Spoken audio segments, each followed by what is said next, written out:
You were mentioned on some blogs, hey, maybe Frank can move up. Maybe we can put some fight together here with Carwin and Lesnar now going down.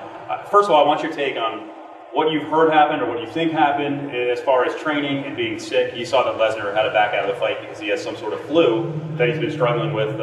His training partner, Tusher, said it's been about 25 days. So kind of talk about, when you're sick, something like that. Like it's not an injury, but maybe a flu and how tough it is to train. And maybe that fans don't understand that part of it.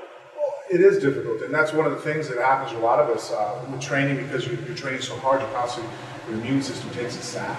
I don't think I've ever not trained for a fight and not gotten sick for at least 3 or 4 days within 8 weeks of the fight. You just have to deal with it. You have to be disciplined enough to take time off.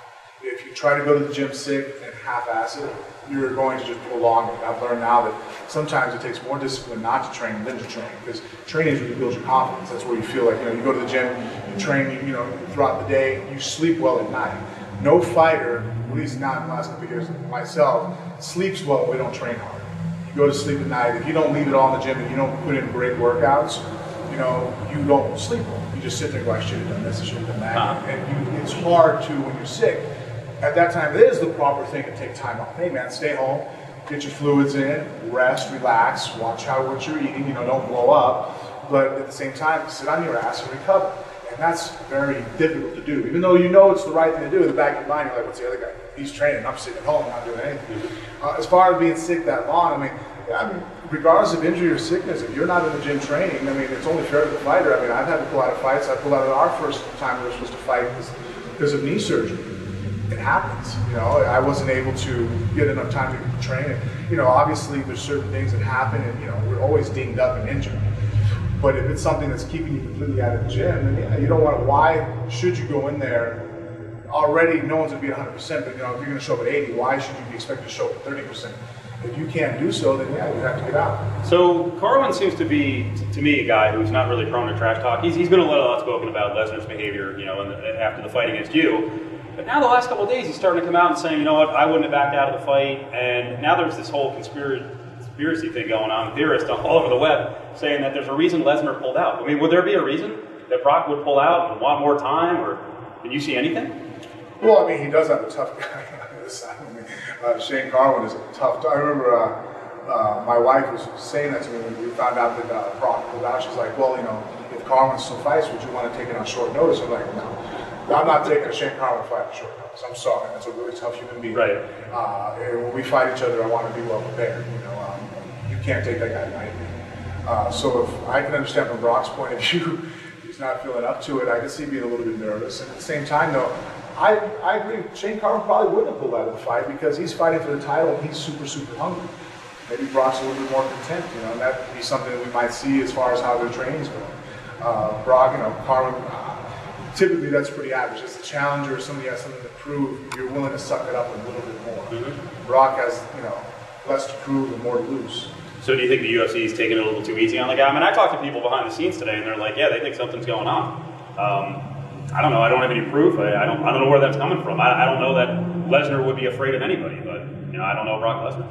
Yeah, I've heard all kinds of things too. Someone told me that well, no, it's a big conspiracy because they weren't selling that many tickets on November 21st, and so they're going to go and just limp through that card, and that way they can go ahead and have a big New Year's fight with Carwin and Brock, and then make that card the big card. So he's not really sick. They have to say something, and Brock's being the team player. I'm like, what? Okay, dude. I don't know. I don't play that much into that.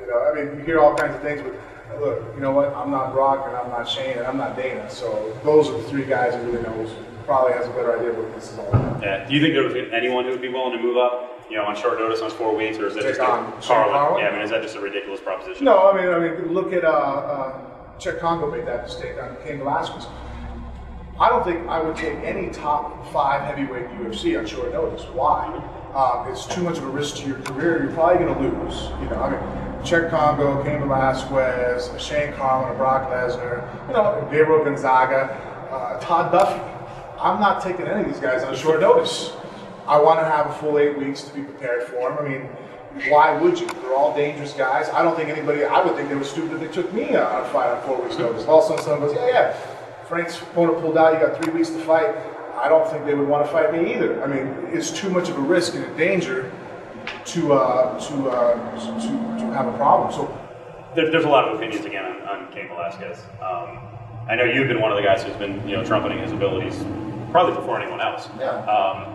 So what do you think? How close is he to being ready for a title shot? He's a smaller heavyweight at only 238. But I got to tell you, watching him wrestle some of these guys the last couple of times out, I think he might be able to do it to Carwin or Lesnar too.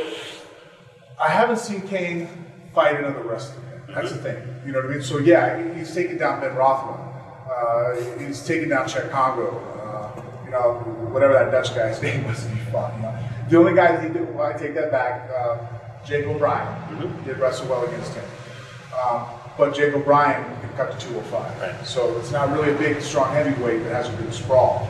I don't know how Cain Velasquez would do against. I think he would do, I would have a tough fight with him because my wrestling is not going to be his.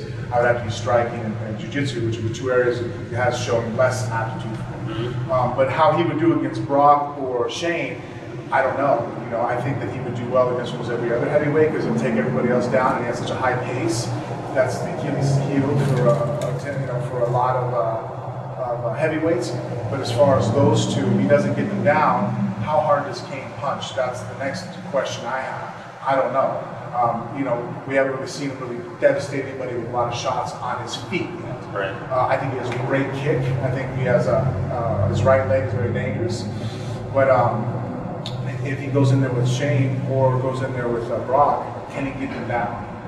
But at the same time, if they don't take him out, can they keep him off of him for 5 rounds? I think that if I had to fight Cain Velasquez, I would prefer to fight him in a 3-round fight than a 5-round because he has phenomenal cardio. So why would you want to fight a guy that if you don't put him away, he's going to be stronger as the fight goes on? It's heating up pretty good. I mean, the heavyweight debate, you mentioned Duffee too. It's gonna get pretty nasty here the next couple of years. Duffee, we get to train together now. Here in Vegas, he's here, and he's a very powerful, strong person that if Paul Bonatello takes lightly for a minute, he's going to get his head ripped off. Duffee, I don't even think he realizes how powerful he really is. I've seen some strong heavyweights, but he's truly explosively and knows how. He really has good technique. He makes a lot. He kind of has the force saying, "Well, I don't know what I'm doing," but I'll see him do a real slick move and get up and be like, "You're playing the sly dog a little too much, bro. You're a pretty good fighter. You know about how to fight."